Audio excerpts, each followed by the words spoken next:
In this lecture, we will discuss the fluorescence microscope, one of the most important microscopes used in microbiology, molecular biology, immunology, and medical diagnostics. Unlike a bright field microscope, which forms an image from light passing through the specimen, a fluorescence microscope forms an image from the light emitted by the specimen itself. This allows scientists to detect specific cells, microorganisms, proteins, and other cellular components with remarkable sensitivity and contrast. To understand how this microscope works, let's first understand its principle. Fluorescence microscopy is based on the phenomenon of fluorescence. Certain molecules, called fluorochromes or fluorescent dyes, have the ability to absorb high-energy light of a short wavelength, usually ultraviolet or blue light. When these molecules absorb the excitation light, their electrons move to a higher energy level, known as the excited state. Since this excited state is unstable, the electrons quickly return to their original ground state by releasing part of the absorbed energy as visible light.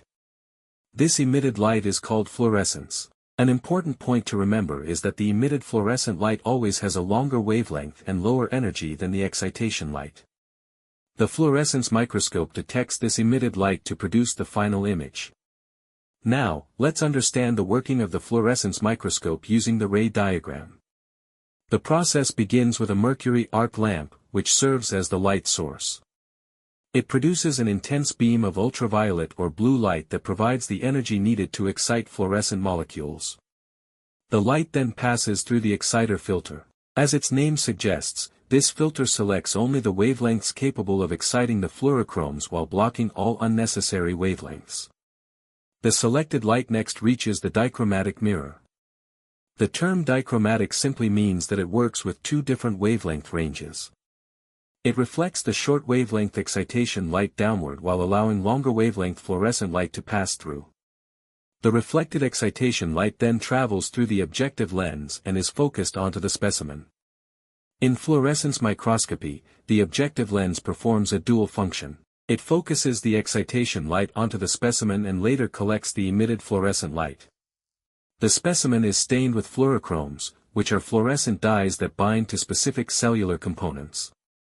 When the excitation light strikes these fluorochromes, they absorb the energy, become excited, and almost immediately emit visible fluorescent light with a longer wavelength.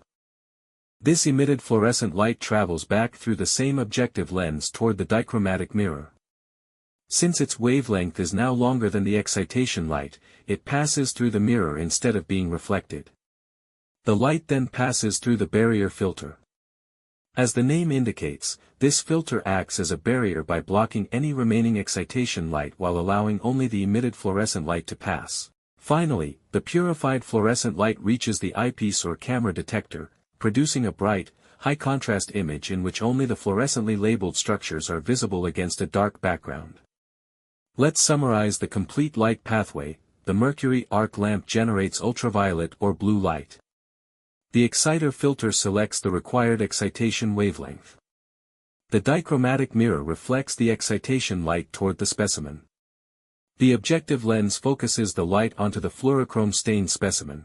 The fluorochromes absorb the energy and emit fluorescent light of a longer wavelength. The emitted light is collected by the objective lens, passes through the dichromatic mirror, then through the barrier filter, and finally reaches the eyepiece or detector to form the image.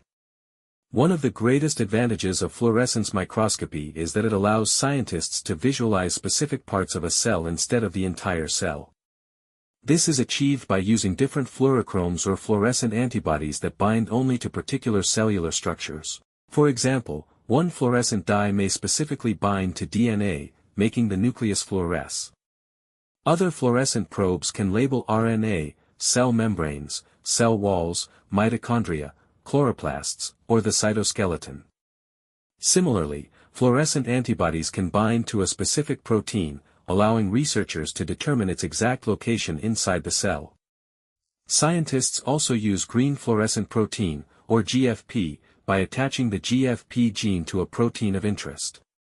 As the cell produces that protein, it also produces GFP, causing the protein to fluoresce naturally.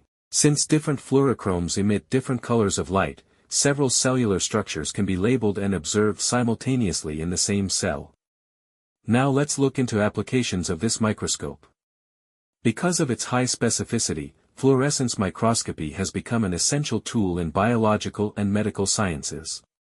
It is widely used to identify bacteria, viruses, and other microorganisms using fluorescent antibodies. It helps distinguish live cells from dead cells by using different fluorescent dyes. It is extensively used to study the location and movement of proteins, DNA, RNA, and other cellular molecules. Fluorescence microscopy also plays a major role in immunology, molecular biology, cancer research, genetics, and clinical diagnosis.